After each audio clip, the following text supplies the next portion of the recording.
ब्राह्मण धर्म की गंदगी पार्ट 12। दोस्तों, इस सीरीज में हम आपको ब्राह्मण धर्म के ग्रंथों में लिखी गई पौराणिक गप्पों के बारे में बता रहे हैं। अगर आपने अभी तक पिछले पार्ट नहीं देखे हैं तो कृपया पहले पार्ट 1 से 11 तक के सभी वीडियो को जरूर देखें। सभी वीडियो की लिंक आपको डिस्क्रिप्शन में मिल जाएगी। और आप लोगों से निवेदन है कि इस सीरीज के वीडियो को अपने दोस्तों को शेयर जरूर करें। इस वीडियो को लाइक भी करें। अगर आप हमें चैनल पर पहली बार आए हैं तो प्लीज सब्सक्राइब अवश्य करें। साथियों, वीडियो शुरू करने से पहले एक बात अवश्य बता दूं कि इस वीडियो में दिखाई गई सारी बातें हिंदू धर्म के ग्रंथों से ही ली गई है। हमने इस वीडियो में अपनी तरफ से कुछ भी ऐड नहीं किया है। तो चलिए शुरू करते हैं।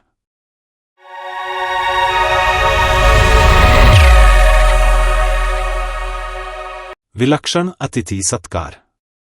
महाभारत के अनुशासन पर्वांतर्गत दान पर्व के अध्याय 2 के श्लोक 42 और 43, श्लोक 54, 56, 57, श्लोक 60, 61, श्लोक 69, 72, श्लोक 80 में लिखा है कि युधिष्ठिर ने भीष्म से पूछा कि गृहस्थ मनुष्य मृत्यु से कैसे तर सकते हैं। भीष्म ने उत्तर में एक कथा सुनाई कि सुदर्शन नाम का एक ब्राह्मण था। उसकी स्त्री का नाम उद्यवती था।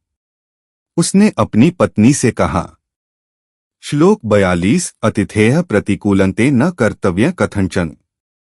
श्लोक 43, येन येन च तुष्येत नित्यमेव त्वयातिथेय अप्यात्मनः प्रदानेन न ते कार्या विचारणा। भावार्थ, तुझे अतिथि के प्रतिकूल कभी भी कोई कामना नहीं करनी चाहिए।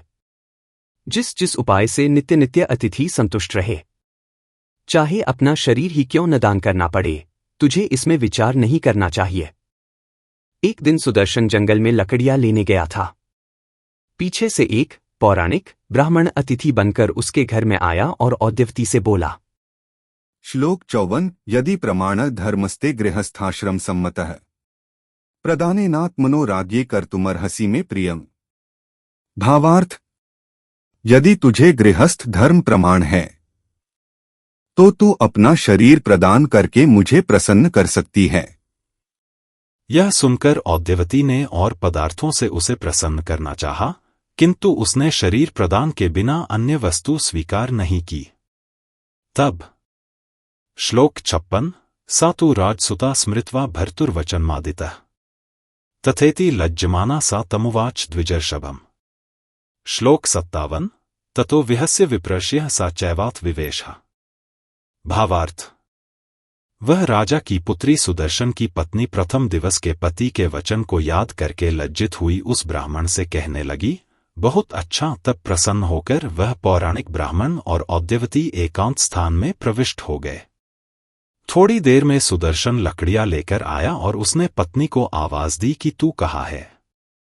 किंतु श्लोक 60, तस्मै प्रतिवचः सातु भर्ते न प्रद्योतदा कराभ्यां तेन विप्रेण स्पृष्टा भर्तृवृता सती।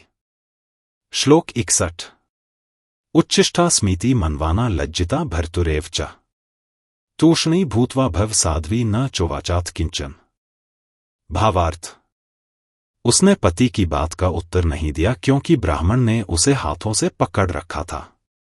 मैं उच्छिष्ट हूं, यह समझकर लज्जित हुई पति के सामने चुप साध गई और कुछ न बोली।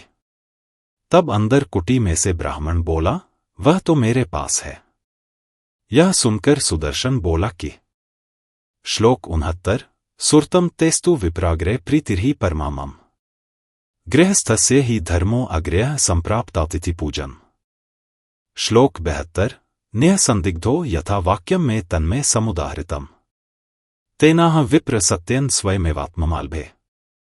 भावार्थ, हे ब्राह्मण, तेरा विषय भोग सफल हो। मैं बहुत प्रसन्न हूं। अतिथि की पूजा गृहस्थ का मुख्य धर्म है। मैंने यह स्पष्ट शब्द इस समय कहे हैं। हे प्रिय, इसमें संदेह नहीं है।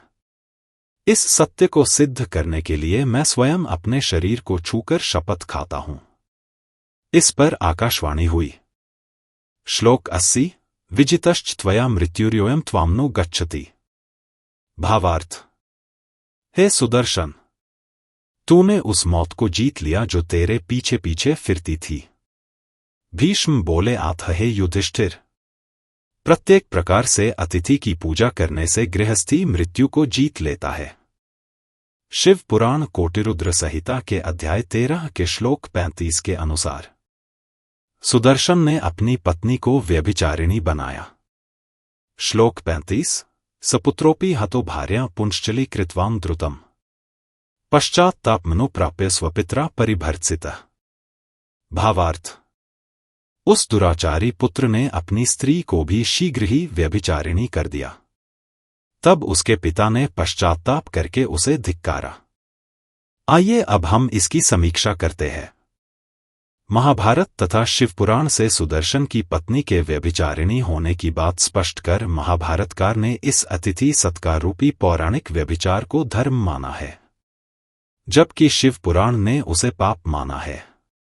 यह मतभेद दोनों में क्यों है, इसे सनातनी विद्वान स्पष्ट करें। अतिथि सत्कार की यह परिपाटी शायद हमारे विपक्षी सनातनी कट्टर विद्वानों के परिवारों में अब भी चालू रहेगी, क्योंकि यह उनका शास्त्रीय विधान है। पर वास्तविक बात तो यह है कि व्यभिचार को प्रोत्साहन देने के लिए पौराणिक पंडितों ने इस कथा को गढ़कर महाभारत में घुसेड़ दिया है, ताकि भोली एवं धर्म में अंध श्रद्धा रखने वाली उनकी अंध भक्त सनातनी विचार की जनता को अतिथि सत्कार के नाम पर व्यभिचार के लिए तैयार किया जा सके। हम तो इसे ऐसा ही समझते हैं, पर यदि हमारे विपक्षी पौराणिक विद्वान इसे सत्य मानते हैं तो स्पष्ट है कि यह कथा उनके पौराणिक कूड़ेदान की व्यभिचार को प्रोत्साहन देने वाली भयंकर गंदगी है। हमारा धर्म इसी प्रकार की बातों से विश्व में कलंकित होता है। अपनी स्त्रियों को व्यभिचार के लिए ऐसे अतिथिरूपी गुंडों को पेश करना कितनी नीचता की बात है। खेद है कि ऐसी बातों को मानने व उन पर अमल करने वाले हमारे विपक्षी विद्वान भी अपने को सनातन धर्मी कहने में लज्जा अनुभव नहीं करते।